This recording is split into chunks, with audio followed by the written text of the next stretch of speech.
Welcome back. So let me give you a little bit of an update on how this engine swap is going along. Alright, so I got everything off the engine that needs to be off before pulling it out of there. And got the engine hoist here, but I think we're going to use the forklift to get it out so we can lift it over the frame here without having any problems. So yeah, it's taken me a day to get this organized. All the fluids are being drained and all that stuff, so that's what's happening, and everything's been laid out neatly over there on a table over there, so I've got it all put back together when I get the new engine. So that's what's going on right now, and hopefully we'll have this out of here this afternoon. Alright, as you can see, the engine is now out. So I just forklifted it out of there. Wasn't that difficult. Didn't have to remove too much there because of the way it was designed. Just, obviously took the redrive and everything out of the way just because that was, going to impede it coming out. But other than that, just comes straight up and out. So, yeah, that's what's going on. So now I've got to start taking accessories and things off like that. But I'm going to be a little while waiting for this new engine to come. It's going to be probably at least 6 days before it gets here at best. So, we'll have stuff to do though with getting the pieces off of this thing and getting everything sort of cleaned up and prepped ready to go on the other one. Alright, so what's happened next? So I've got the air conditioning compressor removed from here, and also the governor was on here. Obviously taken the serpentine belt off. I've also taken the alternator off here, and still what I have to do, the things that I still have to take off here, the exhaust manifolds have to come off because they were custom done on the ends there to match up to where the Y pipe was. So they have to come off, and then probably I'm just going to take the engine mounts off because I don't think the new engine's going to come with this. And the new engine I'm getting is basically the same engine as this, from another one from LKQ. So this particular one's coming from Idaho. It's out of a Q7, so used obviously. And so I've got to take these off, so they'll just bolt onto the new one. And then obviously the exhaust header and manifold here on the other side, and this engine mount's got to come off here. The sump pan has to come off, and also the windage tray that I put in there, that has to come out as well and go onto the new engine. And then the some of the plumbing for the inside, these connections here have to come off. They're hook up to the turbo cooling, so they're custom, and so they have to come off. And then the CP3 high pressure fuel pump has to come out. And the adapter plate that we have for that has to come out as well, and that'll go in the replacement engine. And I think that's mostly it.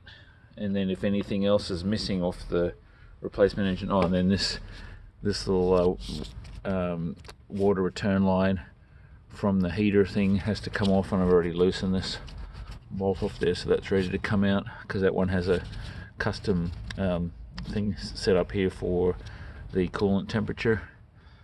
So that'll have to come off, and as I said, anything else that isn't on the replacement engine I'll just have to swap over. So, but that's pretty much it, I think, as those things have to come out. So that's what I'll be working on. And this turbo adapter plate have to come out as well, where the turbo number 1 mounts to this, because it's got custom fittings and stuff on it for the oil feed for turbo 2. So that'll have to come out, and yeah, it's not too much work really. But as I said, the main thing now is I'm going to be waiting on this new engine. I'm still actually waiting for the confirmation that it's shipped here. I mean, LKQ's dragging their feet this time. Last time I ordered it and it was here, I think a day later, because it just came from Florida, this particular engine. But this new one, I don't know, they're just dragging their feet, so I don't have confirmation yet that it's even been shipped. So we'll have to see. Hopefully today I'll have that information.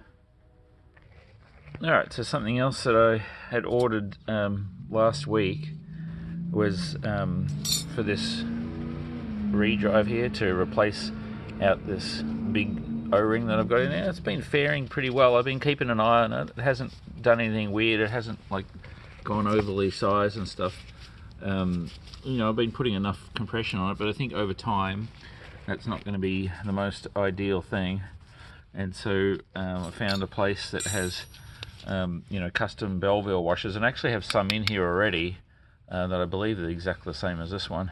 And so that is something I could try. Obviously I take this off and just have this guy on there just as a spring washer, because that's, you know, the Belleville washer that has the angle on it. But more ideally is I ordered this guy, spring washer. So this is the one I'll be trying first, and that'll, you know, go in place of this and just add the tension that needs to be on there to hold that the pulley on there and stop it, you know, allow it to, you know, have some spring loading on it there, so when the nut goes on there and compresses it, it, you know, keeps a constant tension on there, so in place of this. So that's another thing I'm going to try out, and probably just, you know, try this one first. That was the best fit I could get. It's a little bit, there's a little bit of play in there. That was the best one I could get to start out with, and then this one potentially same type of thing, has a certain amount of play in there. That's the best one I could get, but I'll try those out in place of this one, and we'll see how that works out. And another little project I got to do while I'm waiting for that engine is this is the Piper pedostatic blade here. So you can see blade style there. It has two different inlets there. I'm just going to be using the center one there, and you see I've already put a little push connect fitting on there to adapt that. And then it has the pedo hole in the front there, which joins to that one there, and then the static one there basically runs out this little hole at the back there. I don't know if you can see that right there. Potentially might be too bright with a flash, but anyway, there's a little hole there right by my thumb, and then also the drain hole at the bottom. So those two are basically connected, and so I'm going to mount that underneath the aircraft right where the static is here right now, and so it'll be up in here somewhere like this. So it won't be too difficult to mount. I just got to drill like what, 1, 2, 3, 4 holes, three mounting holes there, and a larger one for this one to go through. And that, fortunately, that area under there isn't cored, so it'll just be a clean fitting through there, and I've just already got some mounting hardware and that to mount that. So it's just another little job I got to do, and we'll try that out and see how that works, and see how much more accurate the static reading is with this setup. And just to give you some idea, here's the table that I have, a long table with all the parts that have been removed so far. So some of the things a bit early there, glow plugs, tensioner spring, bolts holding the redrive in place, engine mounts, another bracket for the redrive there, lower part of the redrive, the part that interfaces with the engine coupling there, which incidentally is still running great just with the grease in there. That hasn't been a single problem on that one, it's been good.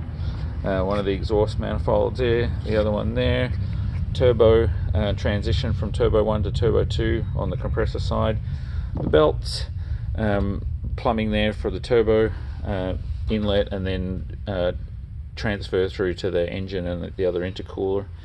Water return or coolant return pipe to the radiator there. Some of the oil plumbing there for the governor. That's the governor adapter plate and the pulley, and the governor belt. Torsional damper that bolts up to the flywheel.